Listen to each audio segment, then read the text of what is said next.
This government meeting is brought to you by Eastworks and our local cable subscribers.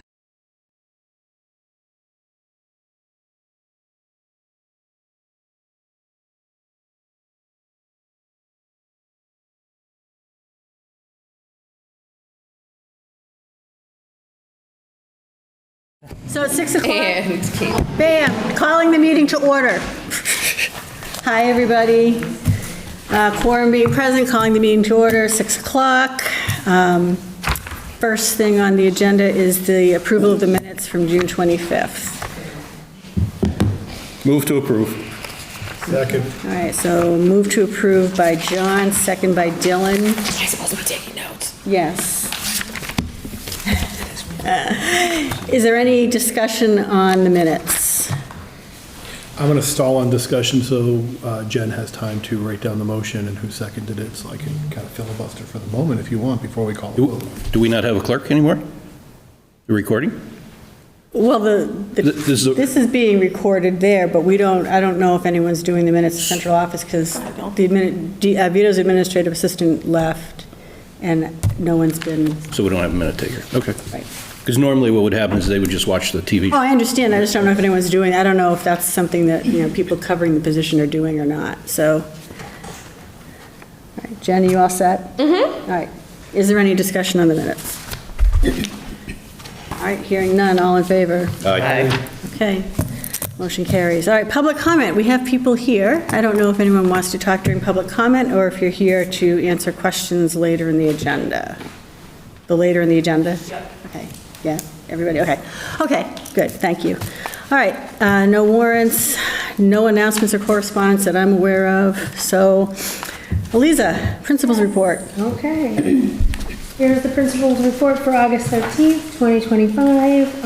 Our enrollment is 479 students, which is the same as it was in June. However, there was a lot of movement back and forth. It just ended up at the same number. And it continues to change daily, not by a lot, but just by a little bit. So 479. For summer work, we have installed new doors in the gym that lead to the outside, and also new doors were installed in the custodial office leading to the outside. These were funded by the town of Southampton through the capital plan. And also new flooring has been installed in preschool and 2 kindergarten classes in that same wing. We took up the carpet and installed flooring. That was part of the capital plan as well, which we are very grateful for. It's cleaner, probably less germy in the rugs, and the rugs have been there for about 30 years. So it's great to have those new floors. They're all in and we're ready to go. So the custodians have been working hard to wax and shine the floors. The classroom rugs have all been shampooed and the tiled floors in each classroom have also been done. We're working on the outside of the building a little bit this week. Tom has been power washing the front entryway and sort of going on to Pomeroy Meadow Road side as well.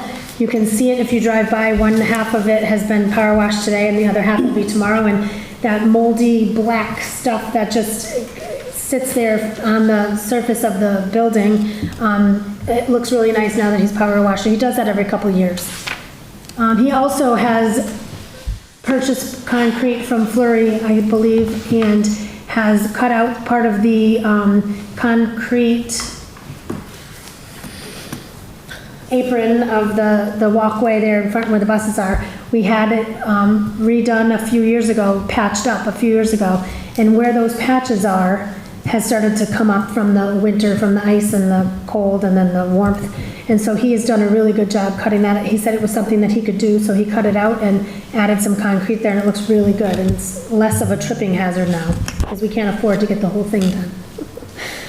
Some academic things that are happening. The K-5 Bridges program has a transition kit that we've purchased with curriculum money, and this was led by Assistant Superintendent Michael Fredette. And we're moving to this 3rd edition of Bridges, and the teachers have all received their materials in grades K through 5, and there's some professional development that they will do if they would like to on their own, but there's also a getting to know you guide that shows you what the difference is between the 2nd and the 3rd edition that we'll be working on during staff meetings this year. Grade 5 social studies, we're moving from grade 5 students receiving social studies instruction from only Mrs. Sullivan.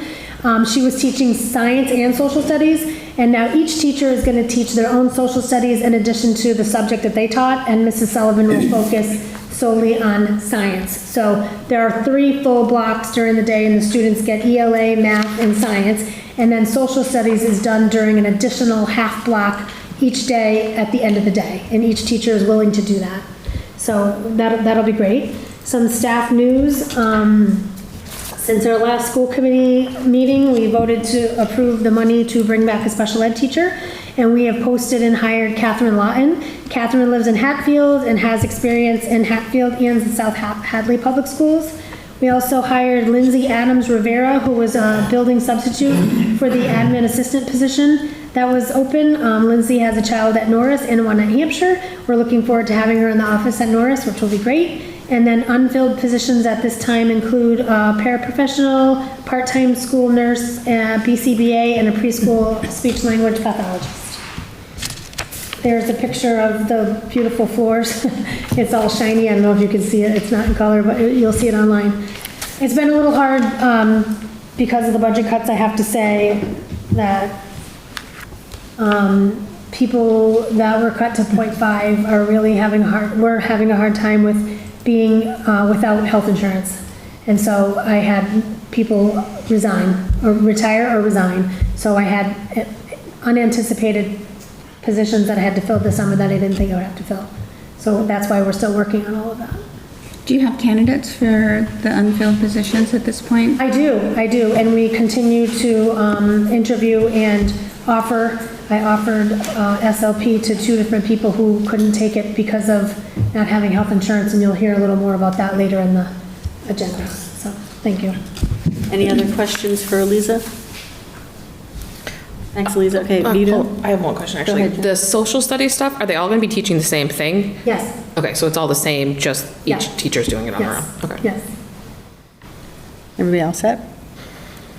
Vito? Good evening, everyone. The pretty short superintendent's report.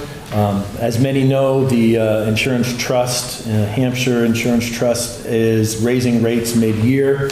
I sent out a preliminary message to all staff, teachers, using Parent Square, just to announce and share that information. That was quite the shock to everyone that received it.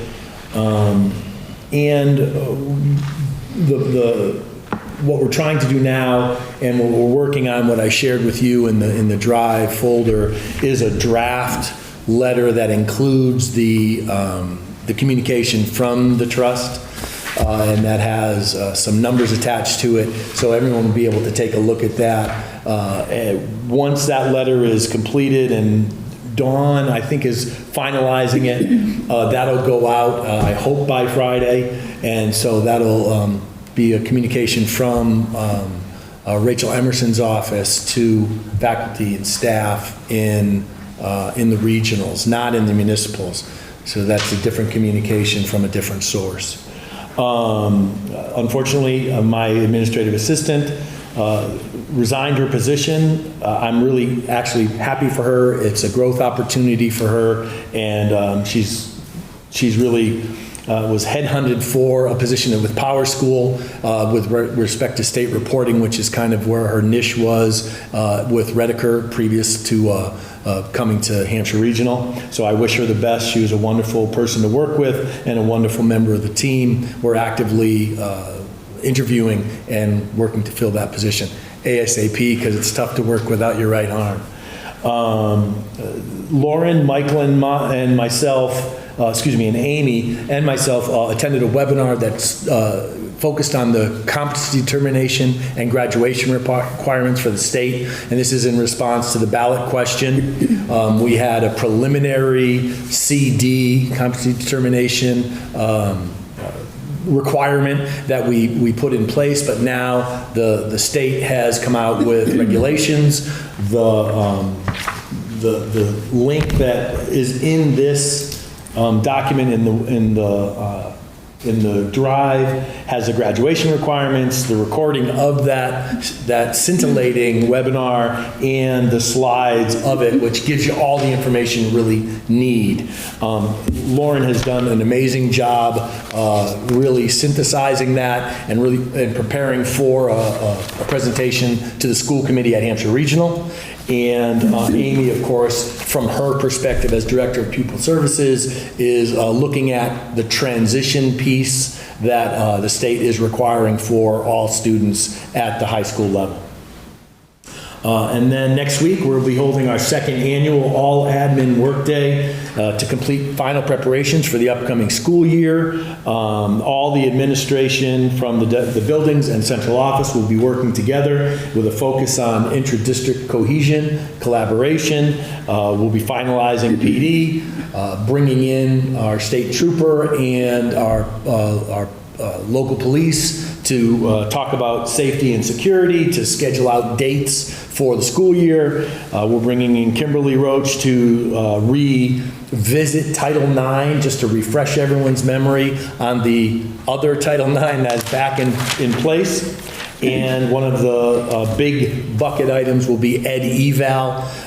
We're assuming a new platform called Vector Plus, which is really used to be called Teach Point. Many of us have familiarity with it, and it's going to be new to some of the schools, but it really is an excellent platform to keep everything organized, to help alleviate the questions around how do I upload, what should I do, by what date, etc. And the high school and New Hingham already use it. All the principals talked about this throughout the year. We had some presentations from Vector, and Southampton, Williamsburg, and Westhampton are now going to come on board again for that consistency across the districts, and to really create a platform that makes the organization of Ed Eval, all the forms, all the dates, all the evidence, all the action items that anyone that has goals has to submit, keeps it all in one place. So. Thank you. Any questions for Vito? Okay. Chair's report? I don't have one. The 5 chairs haven't met. ADC hasn't met. So there's some stuff, but John's going to cover it in the select board update. So moving on, Hampshire Regional. Has Hampshire Regional met, Jen? Nope, they have a meeting on the 25th. Okay. PTO, okay, that's me. They had their first meeting of the school year last night, and just some highlights of that. They are currently doing a fundraiser to try to raise additional funds because of the override not passing. And as of yesterday morning, the fundraiser had reached $8,915. So that's pretty good. They have a goal of $15,000. So there's a link to Zephy in the Norris PTO Facebook group. 8,000 what you said? 8,915. And the other thing they did last night was they approved, every year the PTO gives I don't know if it's a stipend, I guess they call it a stipend, $100 stipend for teacher. It's not just teachers, it's classroom teachers, but it's also like specials and OT and all those, right? Every teacher. Right, so it's $100, they get $100 per person. They approved that last night. Ice Cream Social will be September 3rd at 5:30 with a rain date of September 4th. Trunk or Treat will be October 17th. The Holiday Bazaar, formerly known as the Apple Pie Festival, will be November 22nd. Yeah, I'm never getting over it. I'm never letting it go. And so it's November 22nd, and they've already booked a Norris night for the Thunderbirds, which will be March 14th. Other fundraising stuff they have going on, the Congregational Church is having a community dinner on September 9th, and all the proceeds are going to the fundraiser for the whole, because the override didn't pass thing. And I think we'll have more about that later. And that's it for PTO, unless anyone has any questions. Okay, their next meeting is September 9th, 6:30 at the Norris Library. School Council. Elise is going to talk about the school improvement plan a little bit later, so we'll wait for that. All right. Collaborative. Dylan? Still an ongoing search for a new executive director. Firms have been identified to help with that search, but they have not begun yet. We were supposed to meet next week. That meeting is off because they don't have enough information yet. Next meeting is scheduled for September. Any questions? Okay. John, select board update. So I think they're looking to schedule a meeting for September 1st or 2nd. It's a Tuesday. It's going to be between the select board and the finance committee. And I've suggested that the chair of the school committee attend that meeting. There will probably be an executive portion that the chair would be able to go into because it's going to be related to an update regarding negotiations with unions that may be scheduled for this current fiscal year. And one of the crust is the insurance trust, the 20% increase that came on the 20% increase that we got in July, which is really a 44% increase. So the town needs to identify the impact to the town is $386,000 as of October that we need to identify. Now, $97,000 of that's going to come from the employees because they pay their percentage. So we need to identify $289,000 to fill that gap. We also need to figure out how to restore the $380,000 in next year's budget that didn't go in because of the override. So right there, we're sitting at about $600,000. There's a series of other things that are happening that will become public after the joint session with finance comes out. But I think it's safe to say that there's going to have to be an override question. It's probably going to be around $1.2 million just to restore all the funding. Forget about public safety building, forget about the Council on Aging. So we need to figure out where that money's going to come from. We have a potential that we can use operation and stabilization money as a backfall. However, that requires 3/4 of a majority vote at town meeting. So that would have to pass there. If it doesn't pass there, then the only other option is to go into mid-year cuts within the existing budget, which obviously we want to try to avoid, because from a school committee point of view, the Norris budget is roughly 57% of the entire town budget. So it's my way of saying we need to support the withdrawal of the stabilization funds, and we need to make sure it passes. So if there's a For special this town year. meeting, we need people to get out and The vote. select board already called for one. It's going to be in September. And the additional items will be to move forward with the $11 million request for the Council on Aging to fill the vacancy on the select board. And there probably will be some other things. There'll be a special election 35 days after that, which is the first Tuesday in November. And the special election is, Special election, it will be needed for the second vote, assuming Council on Aging passes at town meeting, at special town meeting, has to go to the ballot, and it has to be a ballot to fill the select board seat. okay, but to use stabilization to cover all of this is just the town meeting vote? I believe so, but I'm waiting to get clarification. Clarification, okay. All right, And would that 1.2 million override be on that? But if is that up for discussion, or is that for next fiscal year? That would be on a separate ballot. That'd be, because we'd have to do the budget. So that's in the next, that's our regular town Okay, so I'm meeting. making sure, okay. so the regular budget cycle, so what we vote on in May, you believe will have a $1.2 million override? It's going to have to be. We're not going to be able to raise enough revenue. Okay. Yep. Any questions for John? I will say, from the town's point of view, the town is currently looking at alternative health options to exit the trust. And I'm spearheading that with the town, on the town side, in a pro bono capacity. But it's very similar to what we did for Holyoke, and we have 3 other communities. It's actually been a windfall for me on the private sector, because all the towns are coming out now to move out of the trust, which is just going to make the trust worse. Well, yeah, it Because the will. unhealthy ones will That's what I stay. was thinking, yep. So, So on that point, we can talk later if you want, but I'm aware there've been several meetings with other municipalities and state legislators regarding either state backup funds or options for exiting the trust. yeah, I'm just assuming that that's not an option, and if it turns out to be an option, then we can stop everything else. But I don't think, from a select board point of view, I don't think we should wait for that to Okay. end. And Chris is involved, Chris and Scott are involved with those conversations? Yeah. I mean, the state did come in and bail out the GIC for $300 million, right, last year, so why can't they do it for the trust? But it is what it is, and the paychecks are going to get hit in October for the deductions. So is a similar letter going from the town to school employees that, like the central office is doing to the regional employees?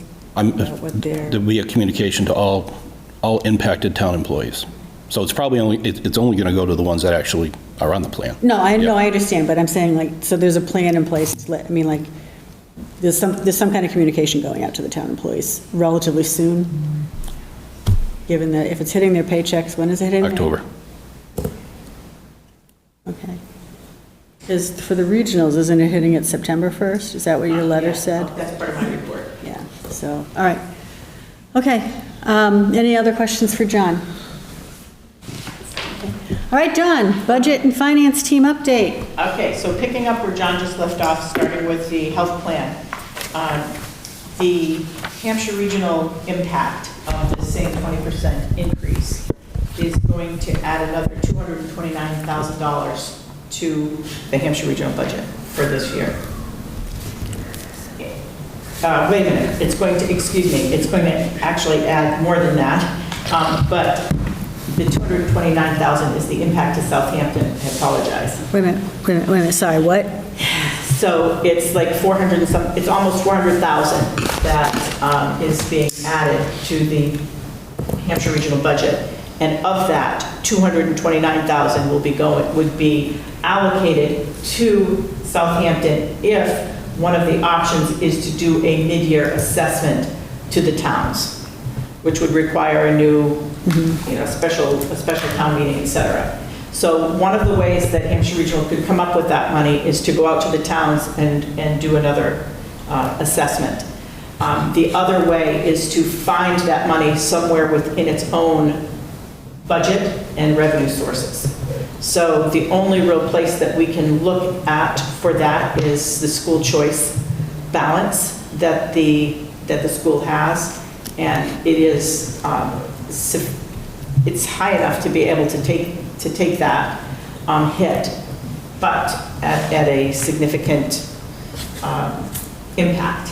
And that hasn't been discussed with the Hampshire Regional School Committee yet. I just want to be clear. You're talking about the school choice at the Hampshire regional level, not the Norris school choice. Okay. No. So this is the Hampshire Regional budget impact. It's like 383,000. It's almost 400 in round numbers. And we have to figure out where that's going to come from. We have not met with the Hampshire Regional School Committee yet to see if they would entertain taking it from the school choice fund, which would then limit the impact to the towns. The third alternative is some hybrid approach, where 200,000 may come from school choice and some amount to the towns. So those are the only three options that we have control over. The other, or that we could propose, I should say, the other option, as Dylan mentioned, is that we do know that legislators have been in conversation with the trust regarding, and within the governor's office regarding potential assistance to the towns and units that are impacted. So that's what the impact is on the school level. On the, in the employee level, within Hampshire Regional, the split is 75-25. I don't know what it is within your town, if it's like that or not. And in CG, so Chesterfield Goshen, it's 60-40. So the employees pick up 40% and the employer 60.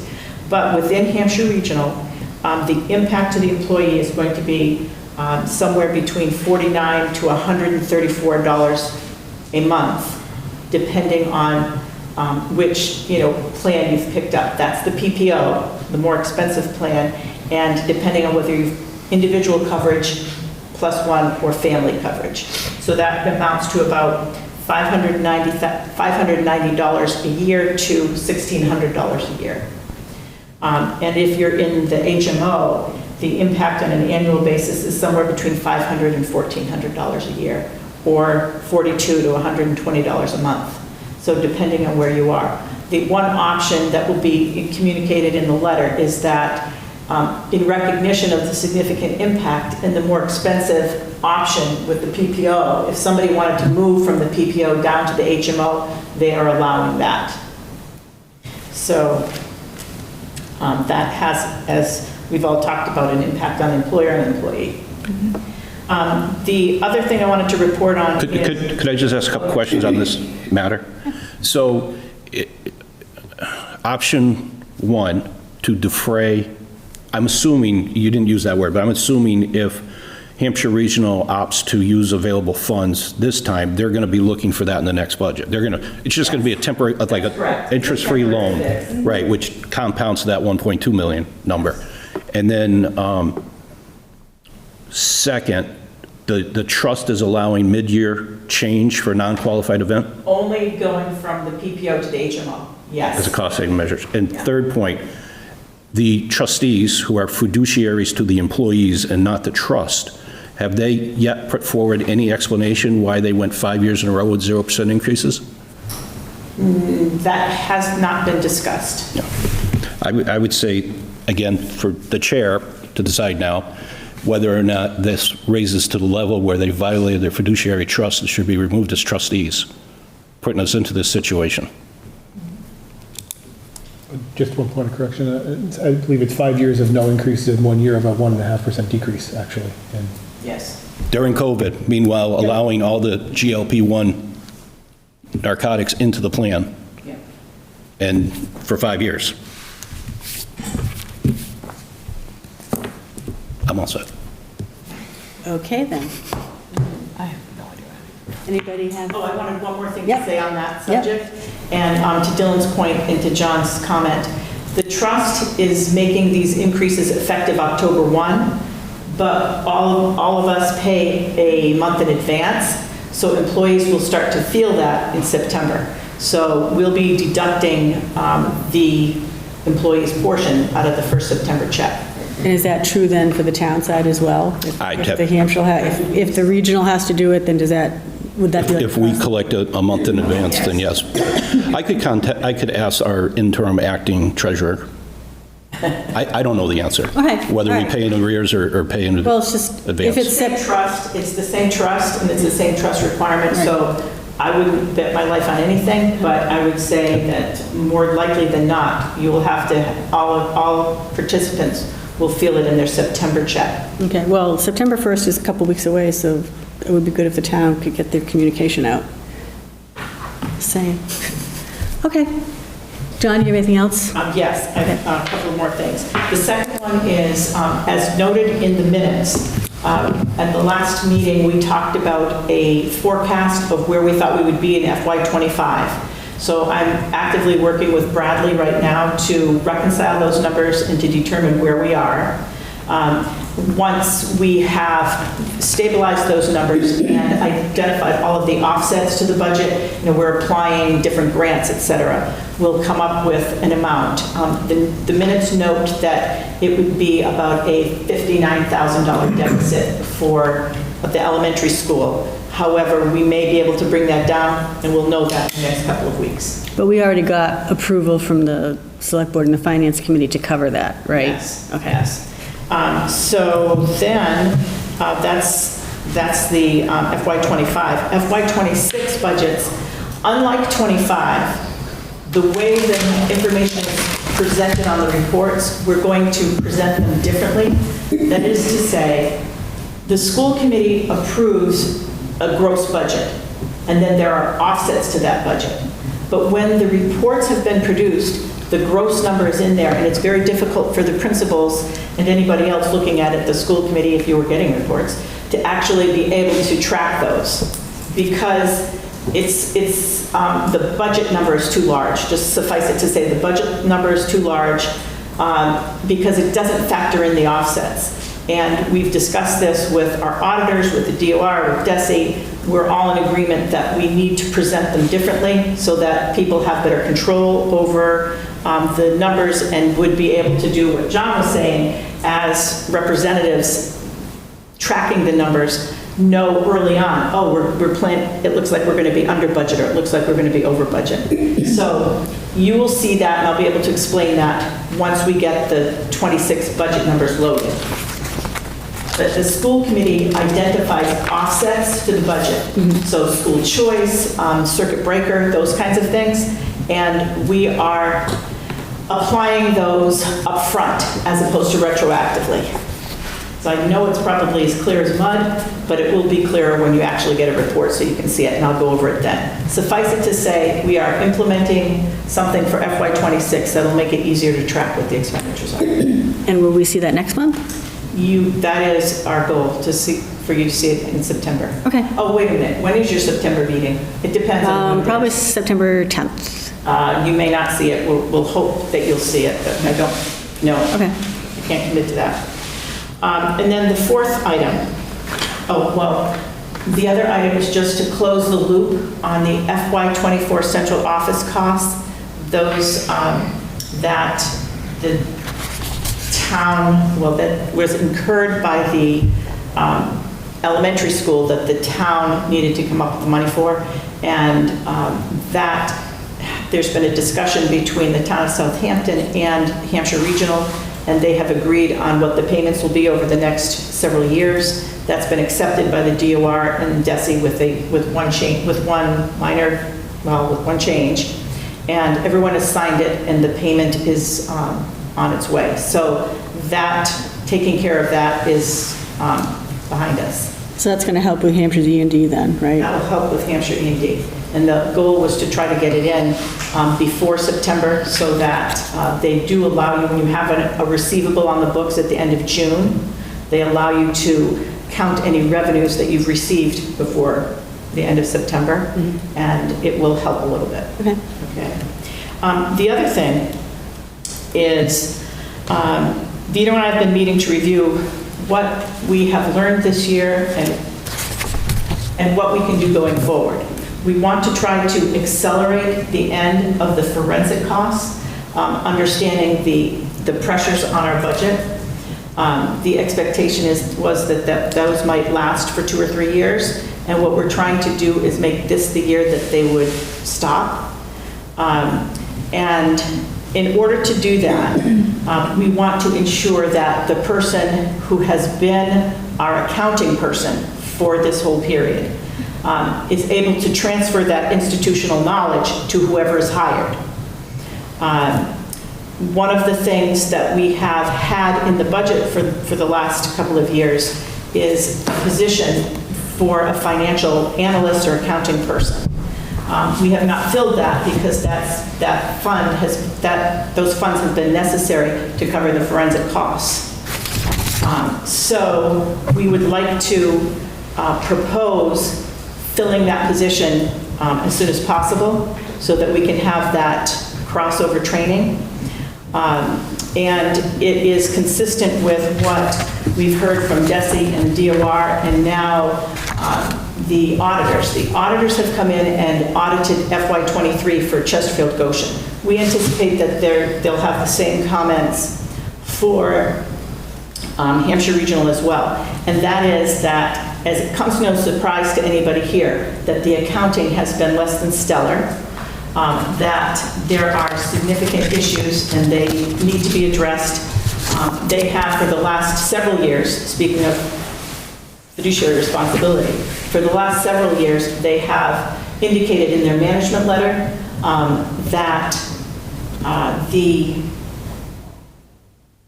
central office is not staffed properly, both in terms of the skills and the number of people. That was understood, and so a position was put into the budget a couple of years ago, but we haven't filled it. So now we understand that we need to fill it with somebody that has significant accounting financial experience. Recently, PricewaterhouseCoopers, an audit firm, has laid off 2,000 people, and we have gotten the resume of one of those people, and I would like to hire that person. She will not be on the market long.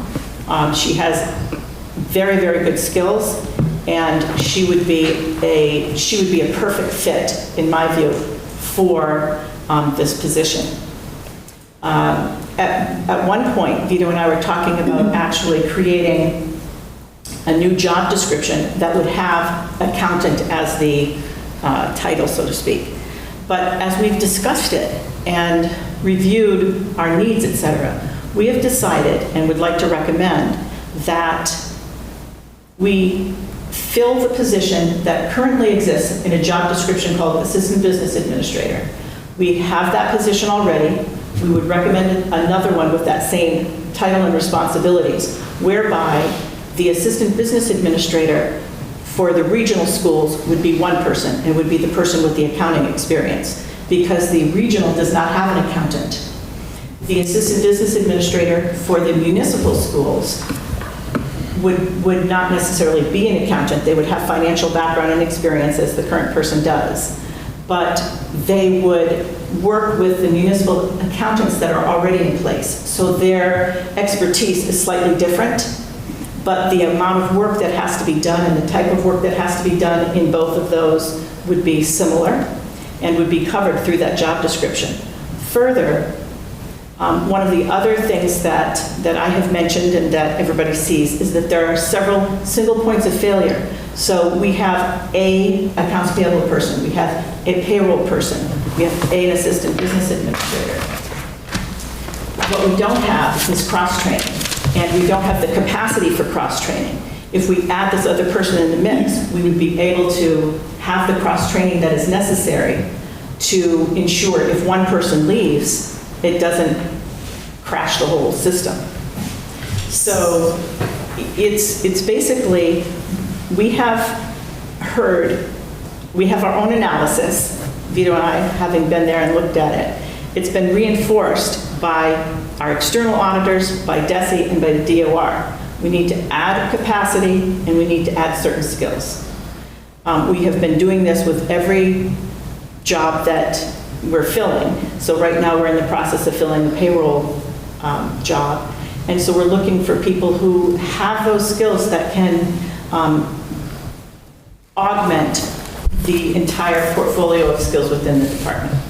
So you have the money in the budget right now for one of those positions? Yeah, we have the money. So what we would propose is doing whatever we're going to do, which I just proposed, within the budget. So we're not asking for more money.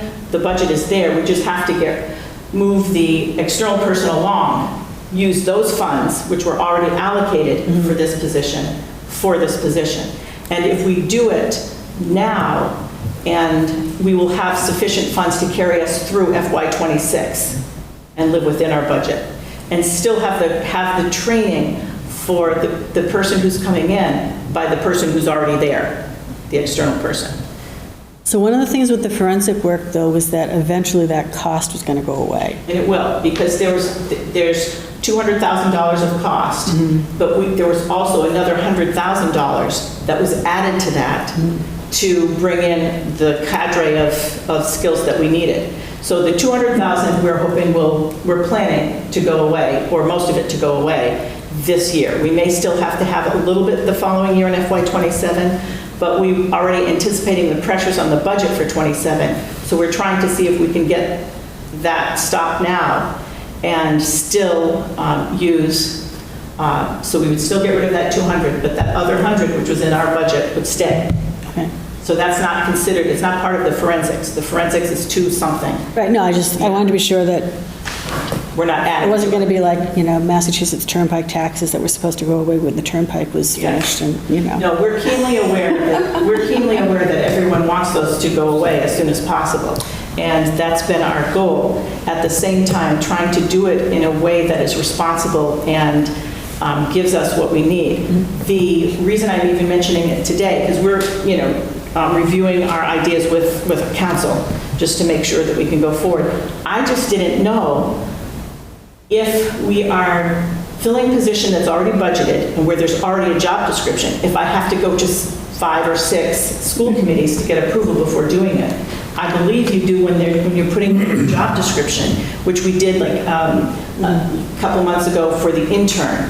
But this is something that's already budgeted, it's for a job description that already exists. It's just how Vito and I are organizing the staff within the central office. And if I could just piggyback on what Dawn's saying, the reality of the situation is we're in this situation because we didn't have accounting skills in the central office, and that went away, I believe, 5 to 7 years ago is what I was informed, is that there was, and this is from the auditors, at a certain point in history, there was an accounting skilled person in the central office. When that person left, others rose up, didn't have the necessary skills. They were doing the work by rote.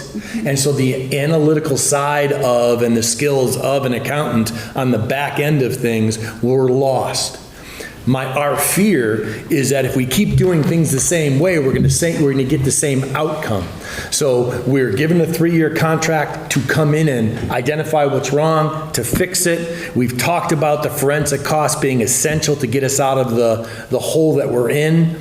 All the tasks that we were assigned from DESE and the DOR are being accomplished within the timeline that Dawn has identified, and the position that Dawn's talking about, not the payroll position, that's a different beast, but this $100,000 that was taken and put towards the forensic work would now come back to the central office for an accountant in order to make sure that the regionals were functioning as effectively as the accountants on the municipal side were.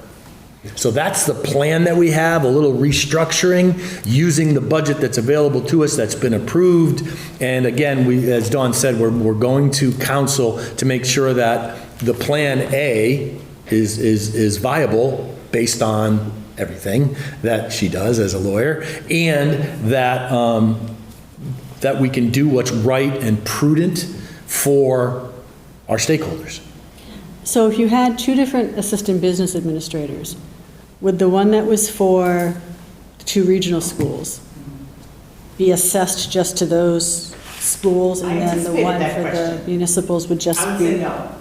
And the reason I would say no is because while the focus on the accounting end, meaning closing the books and things like that, would be the focus of that particular person. In terms of accounts payable and payroll that crosses all 5 schools, they wouldn't. So that is to say, that would be the exclusive area for just the regionals.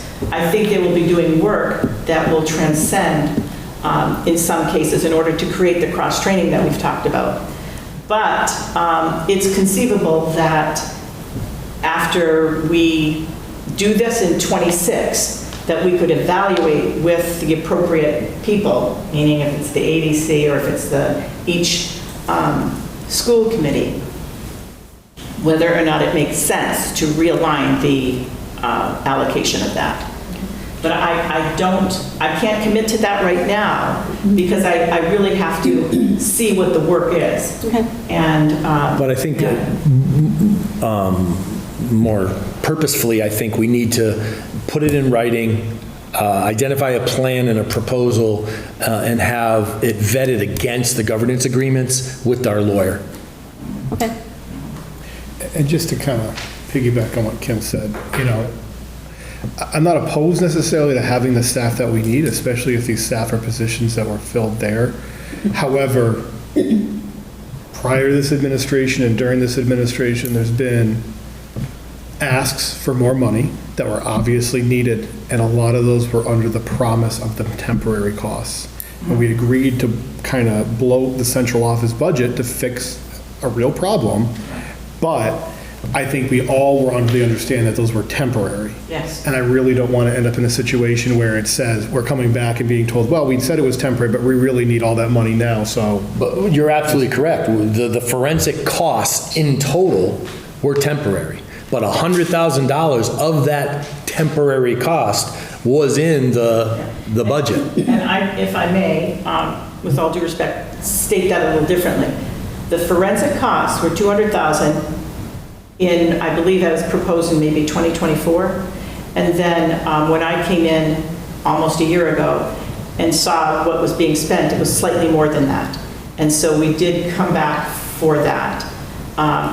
Yes, but that 100,000 was in the budget separate. What you're saying is you're just reinforcing, if I understand it, Dylan, you're really reinforcing, as everybody has, that those are temporary costs, and that 200,000 or 200, whatever it is right at the moment, needs to go away.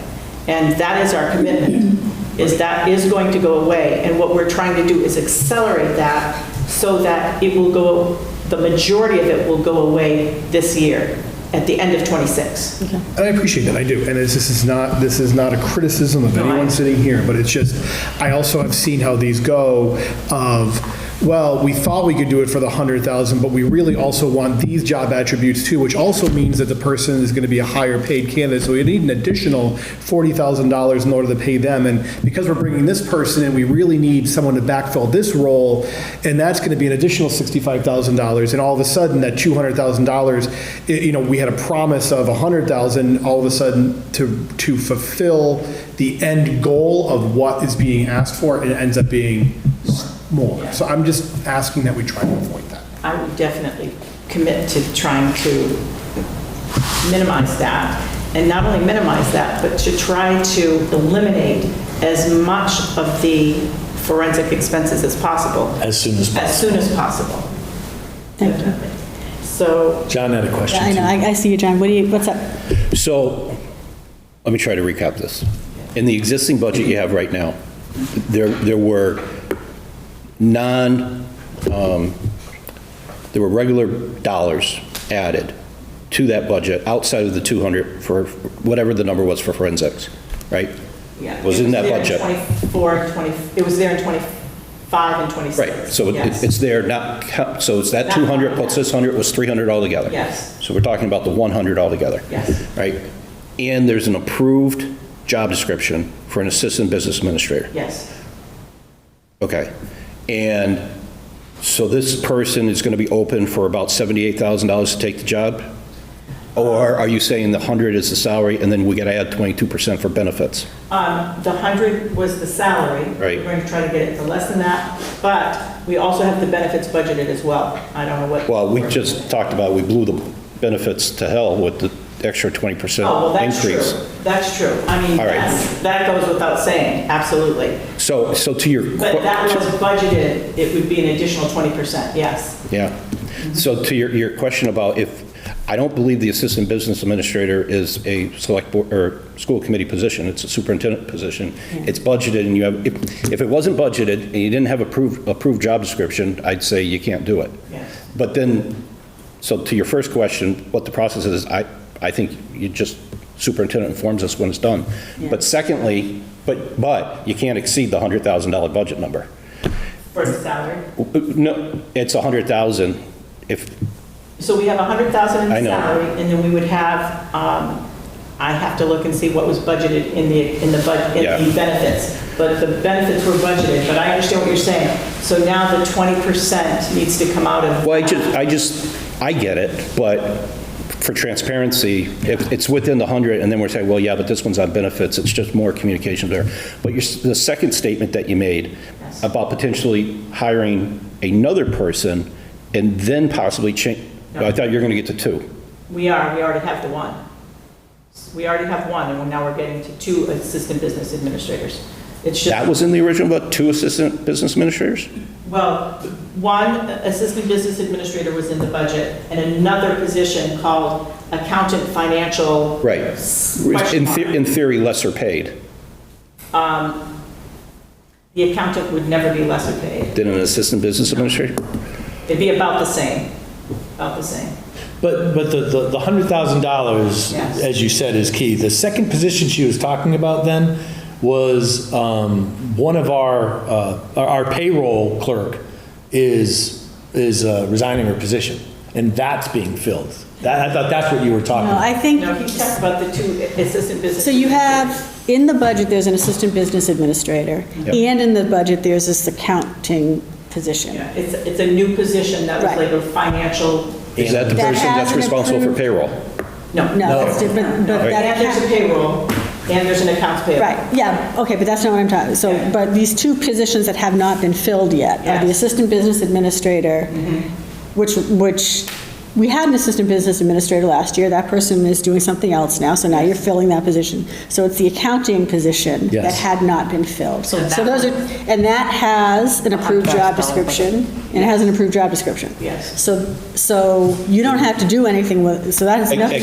Except you're not authorized to hire 2 assistant business administrators. she- You're but authorized 1 I think- assistant business administrator and 1 accountant. No, I mean, yes and no. That is to say, we were authorized to do one very specific assistant business administrator with a very specific job title, Which you have. which we have. Okay. And the next one was, here's another position for $100,000. Call it what you will. And what Vito and I have decided is that we're calling it an assistant business administrator. We're not going to call it an accountant. We're not going to call it a financial analyst. They will be doing the same thing as the other one. It's just that we are But- restructuring the department. That, I think, And that- you need universal approval. And Okay, full then I- transparency, that is why we spoke to council and we're providing the proposal to her so she can weigh in. You want to hire someone with that $100,000. Absolutely. That doesn't match the job description that the $100,000 was put aside for. No, that's not true.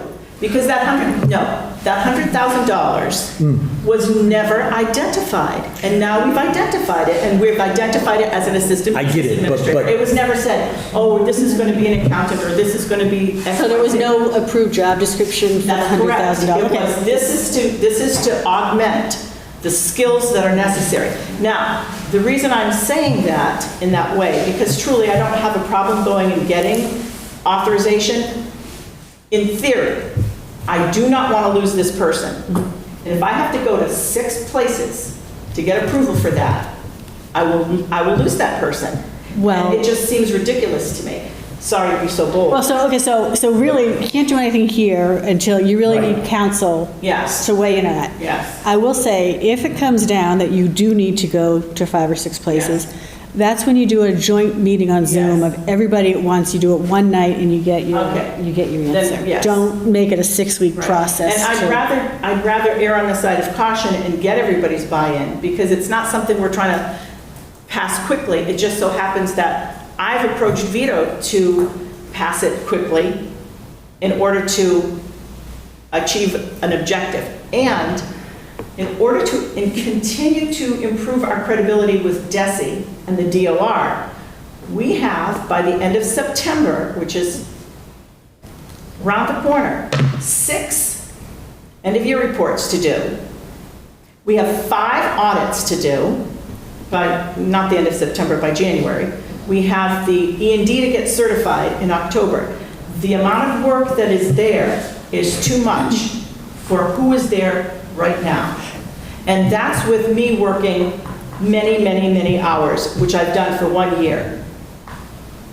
And when I say many hours, I mean a time and a half.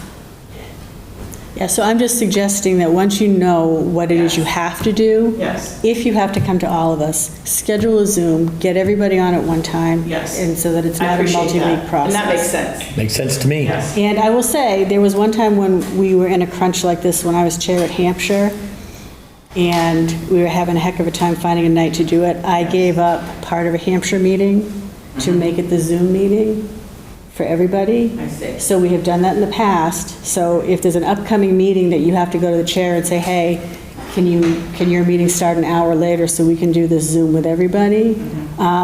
There is precedent, because we did it before. So you may want to try that. Thank you. So, I'm trying to recall, when we approved the additional 100,000, Yes. did we specify a job description attached to that? Not that I've been able to see. It was before us. You've been able to Right, it was see. Yeah, we would have It to, just says, additional staffing, and then it had, question mark, additional staffing financial for the central office. It would be back in that document that Mickey Buell brought forward. It was in the Mickey document, Yeah. exactly. So this has been a long process, Oh, yeah. even before tonight, but I don't see a majority of the 36 of us agreeing to put in that money without having it tied to something. I don't see that vote ever going down. So it had to have Make a some, sorry, judgment. go ahead. Okay, so I do appreciate, since the definition of insanity is repeating the same thing and expecting a different result, so I appreciate that this is the approach you've taken. You clearly put a lot of thought into this. I do think it is something that we need to all have we have to buy into this. Yeah, I understand so that, we understand. And I think Kim's idea is good, and, And so I'll just have to come up with some creative, I'll have to come up with some creative thinking if I can't get that person. Well, I think if What is the deadline in your mind? I will find that out next week. So, part of that conversation can be, we need to get this approved. And if you can get Kimberly working on it quickly, like, we could all meet next week. Yeah. especially if it's Zoom. But I think instead of trying to figure out how we got here, time has moved so far from that vote that if the two of you are, here's the new plan, here's the road, and because of this, this is what we want to do. Yep, this is what we thought we were going to do. Now we're here, it's here, here's the job description, here's whatever the thing is, whatever the money is, paint that picture. Yes. And then go that way. This is our first opportunity to actually vet this, and so I appreciate the feedback, and Absolutely. I think we are prepared to move forward, as you mentioned. As someone who's literally feel like I've been listening to people talk in circles, for just clarity, there was a $100,000 line somewhere in that budget, and they attached to it, it was just a bunch of accounting question marks, we don't know, blah, blah, blah. There was never an actual job description attached to it. That's my So understanding. what you want to do is create the job description to hire that person that you talked about from that very fancy place, and get them to do the necessary work that needs to be done to make sure that the problems that have preceded everyone for the past 5 to 7 years do not continue to happen. Now, it's not just that person, But they have the knowledge that hasn't been in that office. They have the knowledge, and there are people in the office whom we are working with to move from data entry clerks to analysts themselves. Right. And so at each level, so there's an oversight, capability that exists now that did not before. And that is, how do you draw somebody who does this work and help them learn to analyze the work. Right. And as an example of that, help me out here, was this Southampton or Westhampton? I've forgotten. There was a particular cost that has been incurred in excess of $20,000 that was unnecessary. And the person who was data entering things, who has started to analyze things, identified that and brought it to the attention of the people who should have been looking at it. And so that's what we're looking for. We're looking to try to help each person there come to the next level. So you have a plan to try to make these things happen? Yes. The immediate thing you need from school committee, potentially, is, if you find out from council, is for all the committees to approve a job description so you can move forward Yes. with that piece of the puzzle for the big plan. Yeah, and to approve a job description that already exists, but to authorize that job description to be used for this $100,000 that's been reserved. Okay. Does the person from PW have school experience? No. But, so there's a learning curve? Yeah. But the sooner they get in? Yes. Yeah. Yeah, okay. there is, they don't. But for the things that have to be done in the near future, meaning September and October, they bring the skills necessary to do it. And besides the short term, the long term capacity to grow.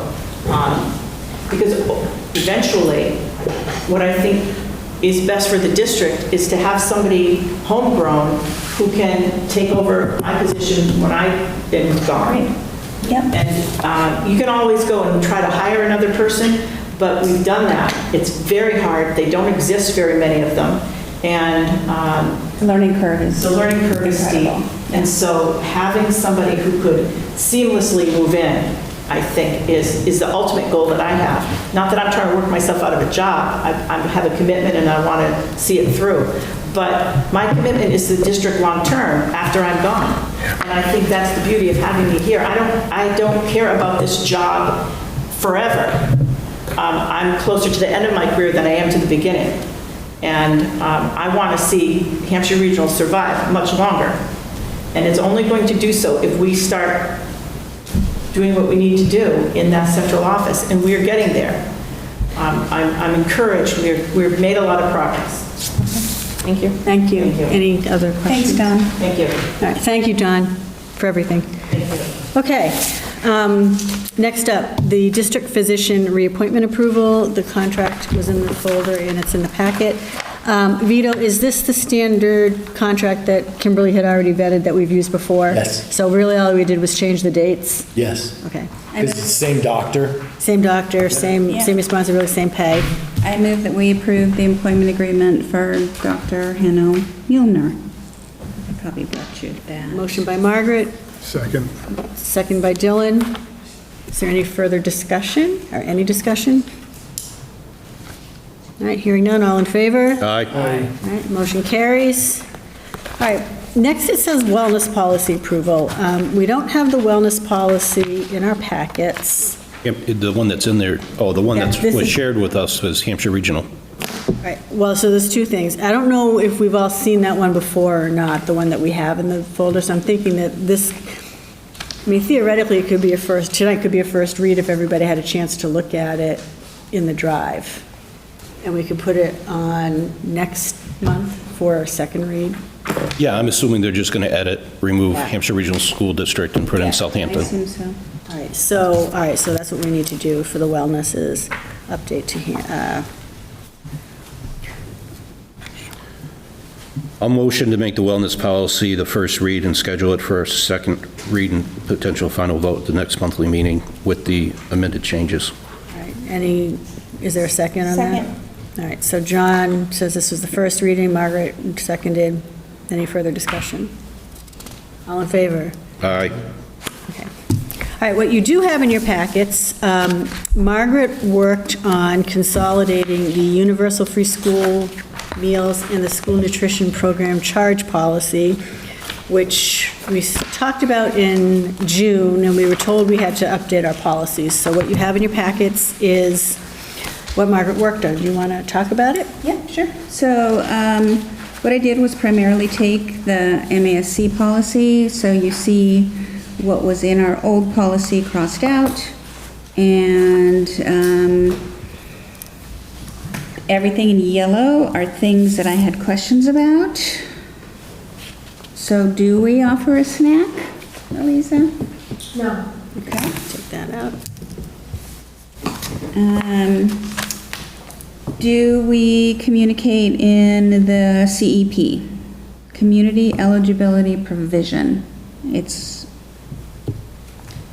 on the EFs, we don't know. I do not know. Do you know? Participating through. I do believe that that's the case. All right, well, this is a first read, so Yeah. you'll Can you confirm. check on that? Yeah. Okay.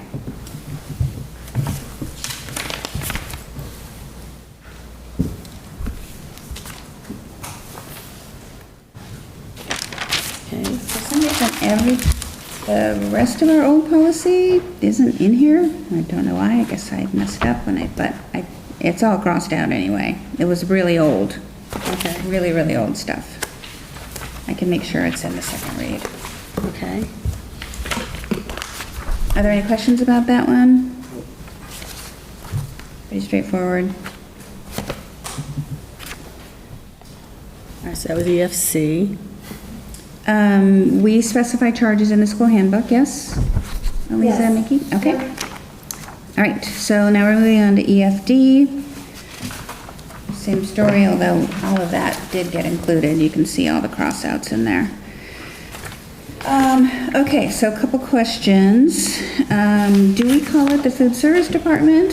MASC calls it the district food and nutrition program. What do we call it?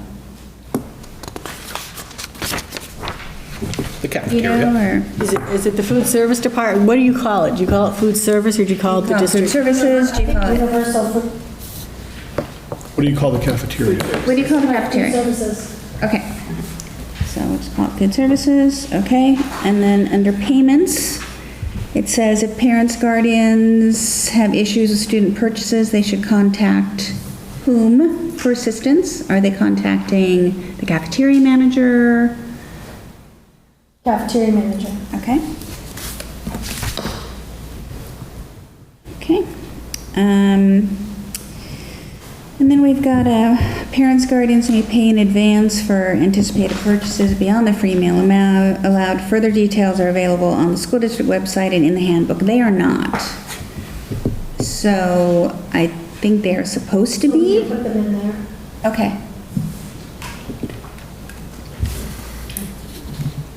I think it says something in our handbook about putting money on your child's account. It used to, well, I don't know if it's in the handbook, but I know we used to. I didn't see it Hey. in the last handbook, but I didn't, the current one isn't up there. It's so- been free for so long that Right, we haven't had to right, deal with it. right.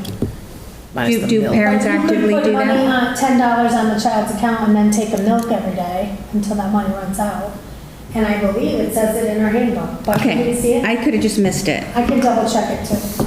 Okay. So do we need to put it on the website though, because this says an And the E handbook's and? on the website. It is, okay, Yeah. all right. And then we've got setting up an online account, see student handbook for more details. Is it specified in the handbook or online how parents sign up for this online account when they enter, It's in our handbook. when they enter the school system? About how they do it. We have the. You can have online at the elementary school? We don't No, have an online We account. just do it like. we don't have it at Norris. Right. Do you possess a computerized point of sale / Yes. cash register system? Okay, so there is no online account. No. Okay, so how do they bring a check? And is, Check. that's Cash. outlined in the handbook? And then the cafeteria manager has to manually enter onto the account. Like parents don't have access to the account. Okay. But the cafeteria manager will put it on the account. Okay. And that is in the student handbook? Nikki, do you? Yeah. I think so. I can't find the handbook, but I think so. Okay. I had a tough time finding the handbook for some reason You too. know, you have to go to the district website. Yeah, it was like in a weird, I expected it to see it under like school info as a general thing, just as a layperson. I don't know how to change that, but we will. Yeah, okay. And do parents and guardians receive automated low balance notices? Yes. Okay. And then we talked about what do we do? Well, Oh, okay. I don't, there's no automation about it. Received an automated notice. I get an email. Well, we got an email. Okay, so I'll take out the word Yeah, automated. but it's not automated. It's not Oh, you know, the automated. phone They have to call? manually go through it. Okay, I will take out the word automated, no EOS system problem. just kicks out your balances. Oh, I don't know. How would I know that's wrong? It just automated all the taking the money out of my account. Put $20 in there, got one a la carte, and we're told we're over budget by $1.50. Oh, I bet he took more than that. Which fired. which kid was it? I'll tell you. Not Teddy. Margaret, what's the next thing? Well, then I would guess that whatever he said was right. Okay, under refunds, so we talked about what happens when a student graduates. We didn't really talk about what happens if a student withdraws. I think we're gonna just send a check, yeah? Within how many days of withdrawal graduation? And the MASC policy says this must be done by written request. Or are we trying to, if they're going to the regional, we just send it? Like, how do we want to handle Well, it? the money can't follow the student to Hampshire Regional because it's two separate things, so that's. Okay, so I can take that out. Graduating students do not have the option to transfer funds. Correct. Okay. And so when a student withdraws or graduates, what happens to the money? The money is, well, I don't know about graduates or withdraws, but at the end of the school year, if there's any money left, it gets refunded to the parent, By check? by check. At what point? Right? Well, they have an option of, So Go ahead, this year we Nikki. were able to, we were ahead of the game and we got everybody down to 0 before the last day of school. Okay. So we didn't have to do anything But we still need something in our Right, policy. so they would get a check. Okay, like within 60 days, within 30 days? We could do 60 days. Okay. Now, students who've withdrawn, same thing. So if We they should have say left that. any money, okay. All right, So go ahead, the John. child in second grade has $5 in it, and they're in there for Norris into third grade. I think past practice is that money has stayed there. It's only when they exit at sixth grade Right. do you get the money back. Yep. Well, right, and then if you're withdrawing from school, then the parent should be putting in the written request to get the money, or, Right. Agree. yeah. The MSC policy did say that students can transfer it to a sibling or to a friend or anyone they want to. I didn't include that in here. It felt complicated to me, but, okay, I would agree with that. Okay. I think it's good the way it is. all right. And then under delinquent accounts and collections, student handbook contains detailed instructions for family assistance. Does it? I don't think so. Okay. So do I take it out, or do we need to have I some, think we need to think about what we need what that to looks say like? there. Okay, The question about the handbook we wanted to know, I found all right. Now, last question. Under cross-refs, it references two other policies. I do not believe we have those policies. Don't think we have a JQ, and I don't know about the EFE. All right, so we'll look about, for the second Yeah, the read. policies are kind All of right, wacky. so we'll look to see if we have those or not. Yes. Second And read. in the meantime, so then we probably need to work on those. And we can't put them as cross-refs until we have them. All right, and so who's going to work on what the detailed instructions are for family assistance? Is that, Elise, is that something? Elise and I you're can gonna- work on that together with Nikki. We can all do that together. The delinquent piece? I just note that in there, it's referencing the business administrative office, central office, and not the local principal's office. It says business office. Right. Do you want it to say that? When I read business office, I think central office. That's what it's supposed to be. Yeah. So you want me to add district? Well, no, I'm just saying, right now, delinquencies aren't handled there. I mean, I agree the superintendent should have oversight over it, but that's the Oh, how role are of they the currently handled? cafeteria manager, right? That's all part of that comp. Send out bills, call, and see if people will pay. Okay, so we do want to change that to internal calls within food services? Yeah. Okay. All right.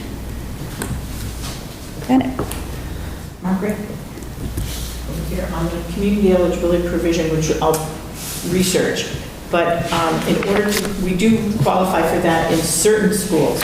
Okay. Don't know if Southampton does anymore, because you have to have at least 25% or higher of students identified as low income. Okay. And so what I'm just wondering is, if it's not through CEP, it says for districts participating through that, you serve breakfast and lunch at no cost. So if you do not qualify for that, then what happens? What are the, This is all it said. And we're only 15.4% low income, you What are does what, the- 16.4 now? according to this report that we're about to get. The district profile, that's what I put about them. So then- I should cross that. Page I two. should not include that. Yeah, that's what I'm putting. All right. All I right. double checked it today.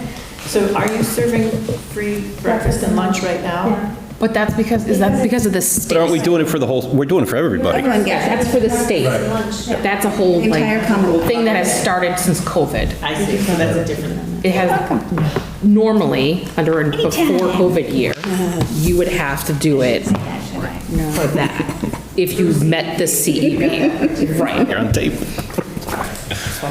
Right, Holyoke's been free lunch for all students forever, Right. I think. Probably because their numbers are. Because their numbers are so, it's the Right, low right. income, it's just. So, but ours would still be free and reduced for those kids that met it. It's just not for everybody if we were pre-COVID times. Right. Do parents get reminded to complete the free and reduced lunch form? Because that is Something's really around important. At the end of the year, that. I was gonna say, we just got a to thing. encourage people to do it. I just got a thing for the high school to Yeah, it's really encourage them important to do it, even Yeah, though back to school it's stuff. still free for everybody to It's still free, fill it so out. people think they don't need to do it, but they should do it. Right, because it affects the statistics. Lots of things, yeah. I don't see anywhere here in the handbook, anywhere where these specific things you're asking about. Yeah, I didn't either, so we'll work on it. We'll get what we need added. Do we need a motion to accept these as the first read? Sure. So moved. Second. All right, so move to take this as a first read, moved by Dylan, second by Jen, all in favor? Aye. All right, Thanks for the work, Margaret. You're welcome. yeah, that was a lot, thank you. All right, so for next month, we'll do second reading on wellness policy and what we just looked at. Okay, school improvement plan. Okay, so this is the last year of our three-year school improvement plan. So we're going to try to keep the train on the tracks, even though we've had some budget cuts and some staff that went out the door. So we have 479 students, as you know, and 40 of those students are coming from surrounding towns. Our population data is 23.9% special ed, 15.4% low income, and 2.1% English language learners. So it's about 36% high needs altogether. Some students belong in two categories, so you can't just have those. Some of our strengths are we have a strong community support and partnerships. We have committed and collaborative staff, and we're focused on inclusive practices and targeted interventions. Some of our challenges are addressing diverse learning needs with limited resources and maintaining programs and staffing levels following budget constraints.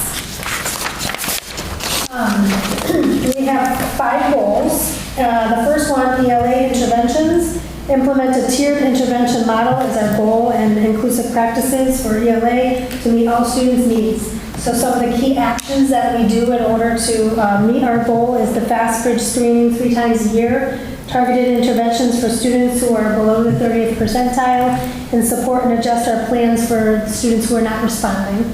So we're looking for outcomes of fast bridge results that guide our flexible intervention groups, data teams that meet after a screening period to analyze progress, so that 100% of the students identified below the 30th percentile receive interventions, and progress monitoring will show expected rates of improvement for 80% of the students, and 100% of the students that are not responding will be referred to pupil review for further examination.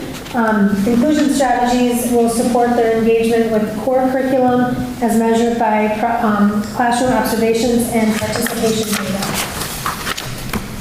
We also are continuing to work on the science of reading. So our goal is to deepen teacher understanding of the science of reading to improve our Tier 1 core instruction and literacy. And our actions are the focus of science of reading for teachers. We're going to do that through faculty meetings after school, consistent implementation of our core curriculum, which is open court, and continue to implement the Haggerty program for K-1.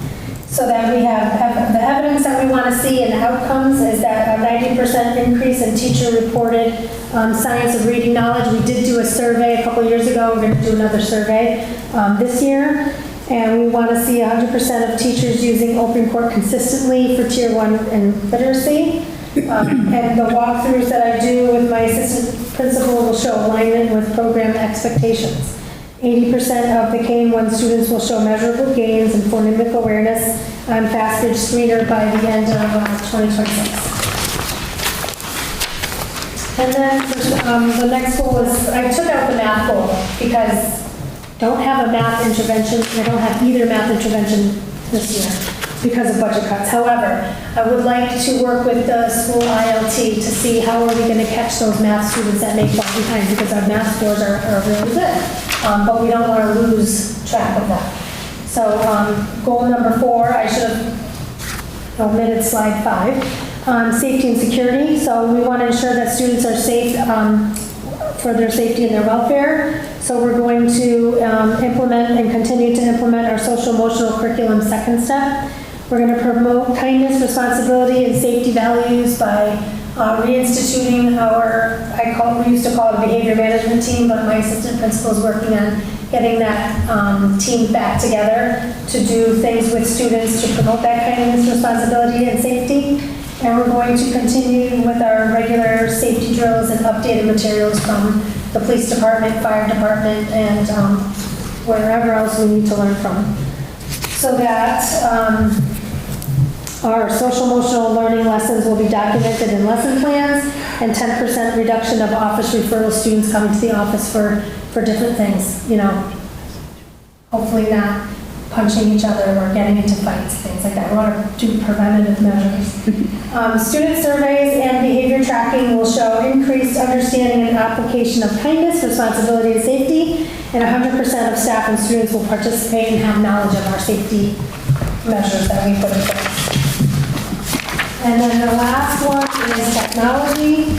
We're going to expand student access and effective use of technology. We're going to, that's our goal, and we're going to integrate technology into units through collaboration with the library technology teacher, and have an annual tech audit and replacement planning for our devices. I know that our library technology teacher is very interested in some of those things. Kathy's very interested right now. We were not able to hire a STEM and STEAM teacher this year because the budget wasn't even really brought to the table. But Kathy is very interested in instituting or integrating some of that technology into her library time. So we will be doing that. We would like lessons to reflect meaningful technology integration. Students will demonstrate grade appropriate digital skills as observed in classroom performance or project-based assessments. And the annual tech audit will guide our requests to the Capital Improvement Committee for different up-to-date devices and technology needs that we have in Norris. So we would like to, in closing, continue monitoring progress toward all of our goals, develop ways to support programming despite our budget cuts, celebrate successes, and adjust our strategies as needed. It's just an ongoing last year of the improvement plan, and I think we really need, after this year, a reset to include more of some of the inclusion work that we're doing now that we're really into it. Really try to enhance our digital technology and integration that we have in Norris going forward. And I'd like to thank our school council members, Margaret Larson, Kelsey Rowell, Roshana Doshi is a parent, Kimberly Izquierdo a parent, and I was on the committee too. Thank you. Appreciate all of your efforts. Does anyone have any questions for Aliza? We don't have to approve these anymore, right? School committee doesn't do that anymore? Thought that was taken out. Do we approve these still? When in doubt, call for a vote. I move to approve the school improvement. All right. Second. We don't have to anymore. All right, so move to approve by Jill and second by John. Any discussion? All in favor? Aye. Okay. Thank you, Lisa. You put a lot of work into this. Thank you. Many revisions. Yeah. Thank you. Okay, so next up, we have a vote on accepting gifts from local businesses. Aliza, that's you. That's me. Okay, so,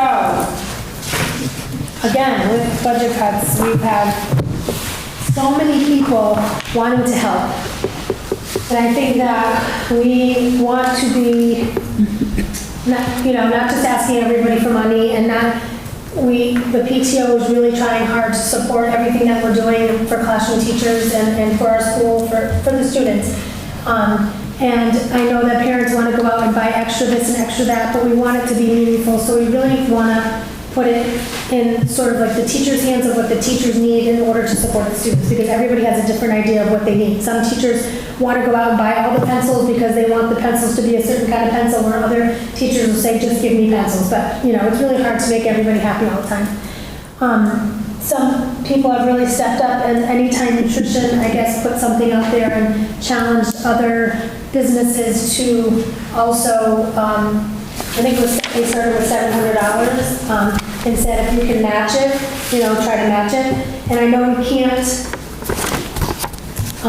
publicize on our Facebook page or try to encourage people to use those businesses, right? So we have to accept these donations sort of quietly, however, we can't, the policy says we can't. Well, it says that, what it says is, gifts from industry or business are subject to school committee approval and should not be tied to endorsement Right. of any business, service, or product. However, it also says, the principal shall acknowledge all gifts in an appropriate and timely manner. Yes, so we would, And I would think that if it's a monetary contribution that they want to do in excess of $100, that notification needs to be made, but the check should go into the principal's revolving fund. Well, it goes Because then into the- you have, right. discretion of where to use that money. Well, actually, monetary gifts, so the principal shall have sole authority to accept monetary gifts and offers of supplies or equipment for the school in the name of the school committee when the gift is of educational value. But gifts from industry or business, which is what these are subject to school committee approval, so we do have to approve that. But then it also Is there a says- period or a comma? Because that section is supposed to be that nobody gets naming rights for the ball field, or as an Right. example. So, It just says gifts from industry or business are subject to school committee approval. Then it also goes on to say, monetary gifts must be presented to the principal in the form of checks or money orders payable to the school gift account, shall be deposited by the business manager with the town treasurer in a separate school gift account. Funds from this account shall be expended at the discretion of the school committee. So, So is it okay for me to name the businesses? Just name them right now. I think we could name them, right? I mean, Unless they want to be anonymous. Right. we're not endorsing anything, you're just Unless saying they this wanna is where be the gift came anonymous. from, right? Thanking them. It's acknowledging. I was gonna say, I'd like to just acknowledge that Anytime Nutrition started with $700 and asked people to match it. And the people that matched the $700 were Applied Mortgage, Paisanos, Kent Brothers Excavating, Hackworth School of Performing Arts, Parker and O'Grady. So the total is $4,200. And then a parent who owns of Kendo's Cleaning Services gave us $1,800, but he wants to earmark it for his child's two teachers at that grade level. So I think it's K and 5, which I will explain something in a minute. So the $4,200 and then $1,800 was for K and 5. So the classroom teachers typically get $375 in our budget. All those supply lines were zeroed out. There's no money for supplies at all in our budget. The language arts, math, ELL, and different other teachers are getting about $250 to spend on things that they do with the kids. The specials teachers usually get between $400 and $700. So using the $4,200, I would like to be able to give the faculty $195 each to order school supplies, and then K and 5 would get the $300 donated from the parent. So everybody gets $195, but because that parent earmarked it for K and 5, those teachers would get $300. The PTO has accepted requests, right? And they have about $9,000 in donations that they have received. They will all stay, okay, so the $9,000 is going to stay in their account, and then they're going to accept requests from the teachers. So the teacher can say, I need something for my classroom, they fill out a slip, I sign it, and then they have to go to the PTO and ask for it and tell the PTO what they're using it for. But the PTO is also giving the teachers that $100 startup money. So if you're a regular classroom teacher and you get, or a teacher, right, any of the teachers at Norris will get $195 plus the $100 from the PTO. So it's about the same as what they would be getting before the budget cuts, which is great. And then the K and 5 teachers would be getting $300 without the $195. And then there's an opportunity for a grant request to the PTO. Yep.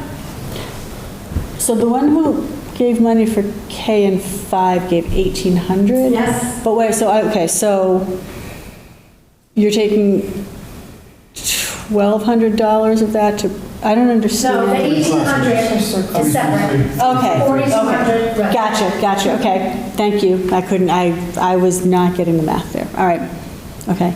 So they're still behind the 8 ball a little because they would have gotten what was in the budget plus the $100 And plus go to from. the PTO to ask for things. Right, so they are not where they had been before, but this is making, But they're not at this is, right, they're not at zero, so this is helping, okay. Right, but- and I really want to thank, I know I just thanked the businesses, and Kendo's cleaning services and the PTO for doing what they're doing, and anyone out there that has donated to that fund to the PTO as well, without, I don't have names obviously, but that's pretty good. Yeah, and the fundraising for PTO is ongoing, so Right. it's not too late if people want to do that. Okay, so we need to, I will make a motion to accept the monetary gifts on behalf of the school committee as deposited pursuant to our policy, and to be spent at the discretion of the principal as described, and for the building principal to acknowledge and thank the donating businesses in the appropriate manner. Second. okay. Jen, do you have all that? Nope, I'll go back and watch it. Okay, thank you. Is there Too any many words from the grid. discussion about this? My one discussion would be, per the policy saying that we have to approve money, is that different? Now, you read that and said that the school committee gets. Yeah. So is this our way This of? is our approved, that was our, because Dylan made it a two-part thing. We're accepting it and we're approving how Elisa wants to use it. Okay. Some schools have a baseline, like if it's under that, then, Right. whatever. Some schools Right. allow anonymous gifts, it kind of depends. And I don't know if we want to, this policy, There's a motion on the floor duly seconded. I guess that Jesus, Jen. vote be call for the vote? For Pete's sake. Well, because she's not going to go down that road. any other discussion? Hearing none, all in favor? Aye. Madam Chair, if I may, What? can we take up that policy and revise it? Because the one thing, again, I think because it should mirror what we did on the town side, and it's corporate and industrial for naming purposes, doesn't happen. But if a company out there wants a red check for 10 grand, no strings attached, no problem. But the second thing is that principals fund, it's traditionally used for, what do they call the last day of school with the field days? That's never come to us for us to approve. It's parents just go and drop off a check, it goes in there and somebody, That doesn't even feel that. PTO does that. It's a gift revolving. the gift revolving fund, Checks are made out to the town of Southampton and goes in. what do you spend that money on? Do you spend any of that on field day? Do you spend any of it on field day? I don't think so. No, that's all PTO, right? Yeah. Okay, well, leave it the way it is then.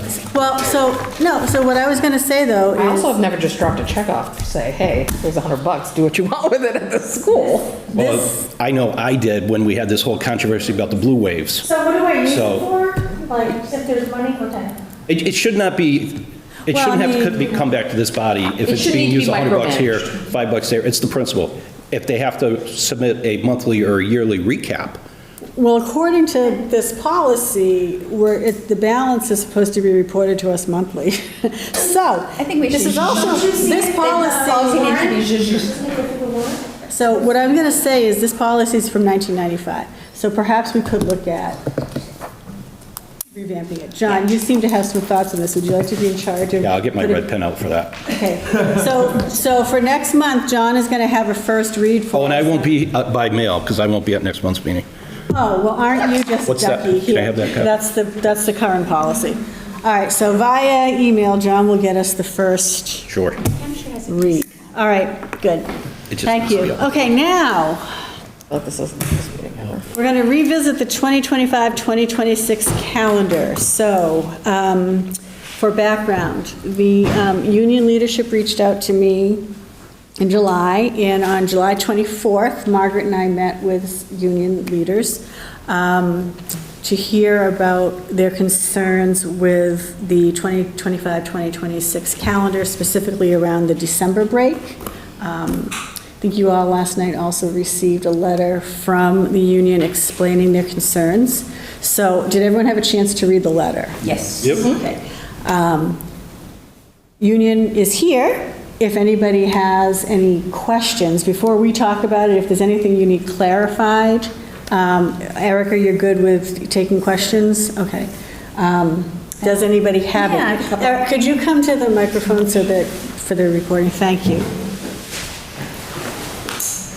And if you want to say your name, or Jen probably knows it. Teddy and Levi. Erica Michaud, grade 3 teacher at Norris. Okay. Okay, so first question is, how was this run by the Southampton Teachers Association? And was there a vote, or was there just a... There was no vote. I think teachers discussed it throughout the year and were kind of surprised at the length of the December break. So they brought concerns to us. So then we met as the leadership group to talk about it and take a look and come up with a different idea of how to better use that time, as opposed to having the full 2-week break. And then we also looked at I think the other elementary schools are doing the full day Monday, half day Tuesday. So it would also just kind of be consistent with what the other elementary schools are doing. Are there teachers who've already scheduled some time off and would thus need to use personal days or something? Do we know? I have no idea if other teachers, if any staff members have planned vacations and if they would need time. So they would have to use personal. Right. Yeah. And so to clarify, because I didn't say this, so what the union is suggesting is that instead of having the December break go from, where's my December? Instead of having school end on the 19th and having kids come back on January 5th, school would be a full day on December 22nd, half day on the 23rd, and then students would come back on January 5th. So, that was the request, and I didn't say that before. Okay, do you have any other questions, Margaret? And that also changes when school gets out in June. Right, which is also our goal too. The sooner the better, just because of heat. And if you're on the second floor at Norris in June and it's like it is today, it's really difficult to keep those kids engaged. So the potential last day would be the 13th? No, It would be the 11th. It would be the 11th. 11th. If we bumped it back, because it's currently, because I'm looking at the calendar, because I remember this conversation. Yep, I remember why we did it the Distinctly. way we did it. Right, because we bumped back August. Yep. Because every other, I mean, if we're talking about align with elementary schools. Right, then we the can all go- issue we can all was, go back on was all after after Labor Labor Day, Day, and and we'll the be into the middle concern of June. from the union was we like to come back before Labor Day to have the 3, 4, 5. So we moved that back, which would then put us out in the middle of the second week of June, which is substantially snow before, days. with no snow days, right, which is substantially before other schools, so the decision was made to extend the December break at that time, and if I remember correctly, I believe union leadership was in the room when this conversation was happening. I don't recall, I wasn't in that meeting. I feel like we talked as a group where we typically hear about it in March, and there's drafts that are put out and people look at them, and I feel like even at a faculty meeting, sometimes we're given the draft and we all look at it. So I don't know who may have been here at the March meeting, but. My issue with this is that it's August 13th. People have seen this calendar and had this calendar by, at the very latest, May. It's been approved. It was approved in March. March, it's been 5 Right. months. So why wasn't this brought up after it was approved? And then we could have had a discussion about, okay, maybe we'll just rework it, or maybe for district continuality, or whatever that word is, continuity, we'll keep it the way that they originally made it. Like, this to me seems ridiculous for an ask on August 13th when school starts in 2 weeks. My personal opinion. I read that email last night and was, That's not when they made the ask, to be fair. then why were we not informed of the ask when you guys were brought the ask? We met with them on July 24th. That's still July, and if this was approved in March, I understand, and I made the decision to put it on tonight's agenda. That I did not decide to do it any earlier than that. well, no, and I'm not saying that part necessarily because we didn't have a meeting scheduled before this meeting anyway. I just think that even if they came to you in July and it was approved in March, if you had that big of an issue with it, it should have been something that was brought up at our May or April or June meeting. My guess is it's probably, we just heard conversations through like April, May, June from people, and then it was like, okay, I guess it seems to be something that's bothering people. And my other guess would be the springtime was also pretty hectic at Norris, given all of the budget disaster that was going on. So I feel like this kind of, may not have been at the forefront. But different people had comments, brought them to us, so we thought we'd, bring it to you guys. And not to push the point too far, but different people. Are we talking 5 teachers? Are we talking 10 teachers? Are we talking the entire staff? I mean, you know what I'm saying? It's Right, like, yeah. if, I know you can have, I'm not pointing any fingers, but I know I'm not even identifying anybody. People, when you have a group of 30 people, you can have a few people who can be loud, bring up a Right. point enough that it feels like there's a huge concern with it when it's in fact maybe only a couple. So, was the entire staff polled for this, or was this just a few people who came to leadership group? I would double check with Elizabeth on how many, but there was no poll taken. So we didn't have an STA meeting and do like show of hands, how many people vote one way or the other. I just think it's also like, what do you do with the parents that have had the calendar that know that they have 2 weeks off for Christmas and are like, oh great, let's go on that vacation that we normally can't take because we don't have enough time off. And now they're like, we can go visit grandma in Colorado for 2 weeks for Christmas, woohoo! And now you're telling them that they're gonna miss a day and a half of school. Typically, in my experience, we see more absenteeism around the weeks of February and April break as opposed to the holiday break in December. But that's definitely a possibility for sure. I can personally understand how this bubbles up. Having been a teacher, when it's really hectic in the spring, sometimes calendar stuff bubbles up. Yep. That's what happened when I was a teacher. So I do appreciate and understand that. I am a little concerned about parents who might have Right, vacation plans, something, yeah. or teachers who suddenly have to use days that they weren't expecting to use, or we have to pay for subs, so that would be really my only concern. And to be fair, based on the letter, I completely respect and understand the reasons why that is a problem. I get that, I'm not dismissing any of that. I think they're all good, valid, understandable reasons. I just, whatever the reason, we're here now, it's August, it is what it is. I just have a hard time that it's 5 months. I understand they've reached out in July, it's still 4 months after the calendar's approved. We're now closer to the time off than we were when it was approved. You know what I'm saying?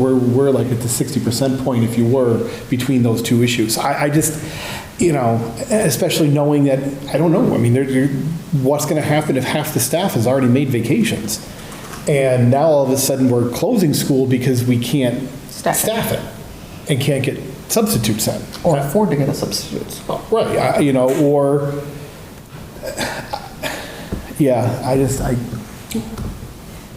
know. John? You want my 2 cents? Yeah. I see both sides of this angle, but it goes back to what we talked in March. There's a flaw on how the school calendars are put together, because and I'm just going to repeat what I said then, it is the school committee's role and responsibility to set the calendar. Yet, traditionally, my 7 years here, we're always the last stop. First, it started with the principals, and then, everybody tried to get together. And I think we made a lot of progress here. My guess is next year, I think the elementary calendars are probably going to mirror themselves, so that we don't have where one committee's going rogue on its own and doing these things to try and get the early stuff in. This is a tough spot to be in right now. Yeah. Because I'm the same way. I'm like, originally when we did it, I'm like, we can hit the road on Saturday, 3 days before the airports go, and it's not a problem. I'll probably still do that and just keep Jacob out of school if we make the change. Yeah. Because it doesn't personally impact me, my family at all. It's not even the whole, I hear you. I'm personally, I'm indifferent in the sense of it doesn't impact me if we do it that day or not. Heck, I agree with getting out summer's nice, getting out earlier in June. It gets... Except that I've heard from a lot of parents that even this year, we got out so early, that they had a hard time. Yeah, the camps don't start until filling the gap of time because they still have to work. 2 days. I don't see 2 days being the make or break there either. It is what it is. I just get, I just honestly would have been much more comfortable with this if there had been, because like you said, if parents pull their kids out for a day and a half, it's Right, it's not a deal breaker. You know, and I think you're talking a very limited number of kids that it's going to impact, and most of those parents are going to say, they might have been planning on leaving on Thursday anyway, you know, so Right. like what, that's the least of my concern. The bigger one is, is what happens if there's staffing issues? What happens if, without knowing what staff feel about this? I understand you're coming as a leadership of the union. I get that. Vito, go ahead. So John's absolutely correct. By MGL, the school committees approve calendars.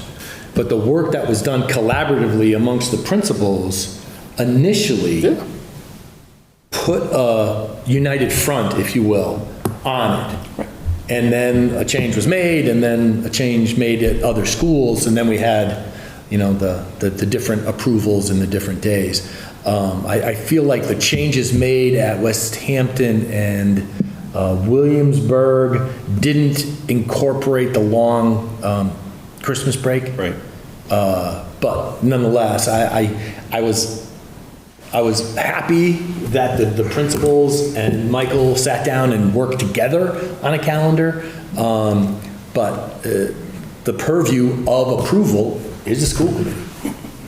Yeah, with that, I would just suggest, like next year, and they might mirror, but I think there needs to be an elementary calendar and then the high school, or the middle and high school calendar.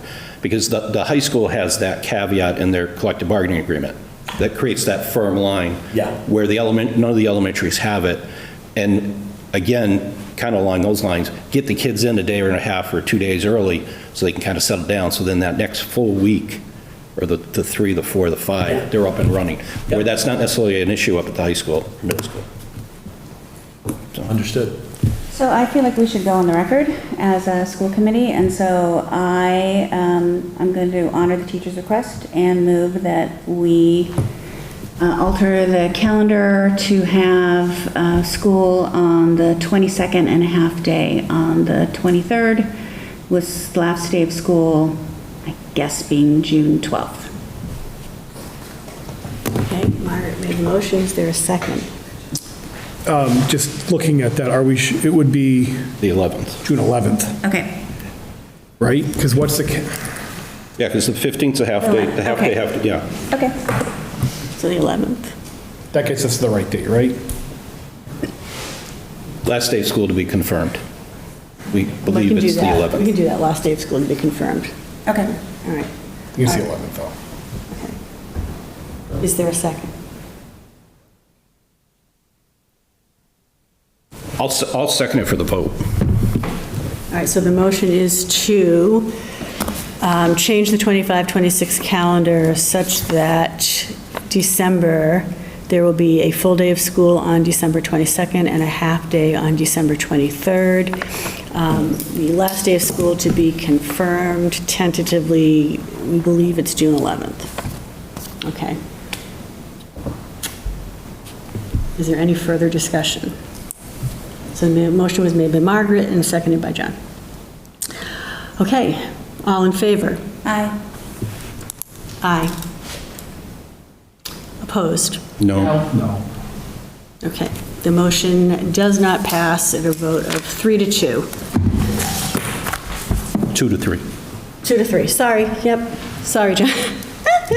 All right, okay.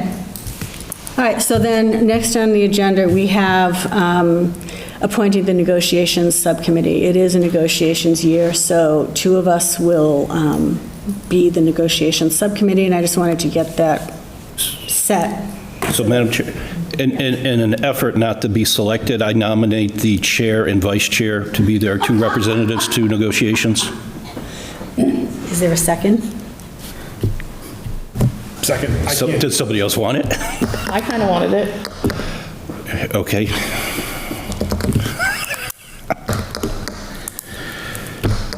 Well, I mean, I definitely would like to do it again. I have a lot of experience with negotiations, so,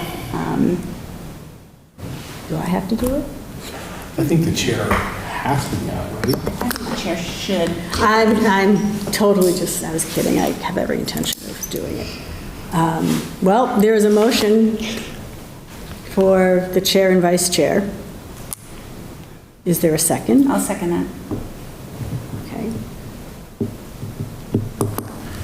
Jen, you have said that you would like to do it as well, but we can't have 3 because then we have a quorum. That's why it can only be 2. That's fine. I'm just saying, as someone who is not experienced, but one of the newer members of the board, I would like to gain experience before everyone is gone and I'm last man standing, kind of a deal.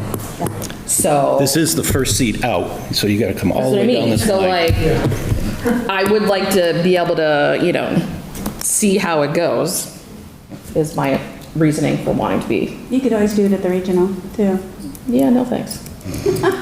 Okay, so there is a motion on the floor. So is there any further discussion? Okay. Hearing none, all in favor? Aye. Aye. Aye. Sorry, no. Okay. All right, so that's set. All right, the other thing that we didn't do in June that, just because I forgot, Margaret and I are the ADC reps. We typically also have an ADC alternate so that if one of us can't go, Southampton still has its full representation. So does anybody want to be the rep that only has to go to ADC in the event that either Margaret or I can't attend? And we're really good about attending meetings. Yeah, I Just mean, saying. as a last resort, I don't mind being the person to fill in. Okay. All right. Just don't plan any vacations or any trips during those meetings. If you're in the hospital, I'll go. Okay.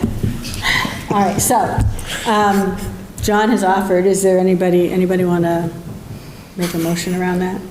I nominate John Lumbrough to serve as alternate ADC committee member for the town of Southampton. Is there a second? Second. Okay. Is there any further discussion? All in favor? Aye. Okay, thanks, John.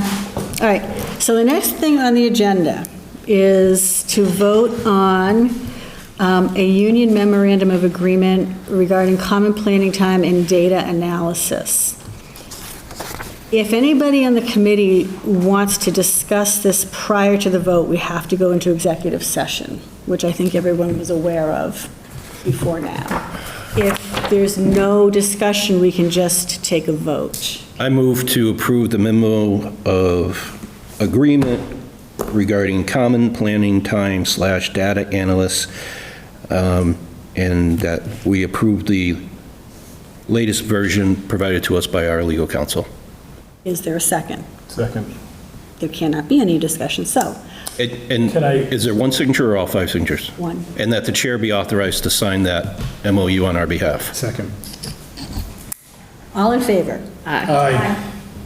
Okay, motion carries unanimously. Thank you. I have a copy with me, so do I just sign it tonight and then pass it on? I would give it to, sign it and give it to Vito. All right, I made a copy in case that's what. So then, that means we do not need an executive That session means we do tonight. not need an executive session. I make a motion that we adjourn? All in favor? Aye. Oh, sorry, we need a second. All right. All right, so meeting is adjourned at 7:52. Thank you, everybody. All right, let me sign.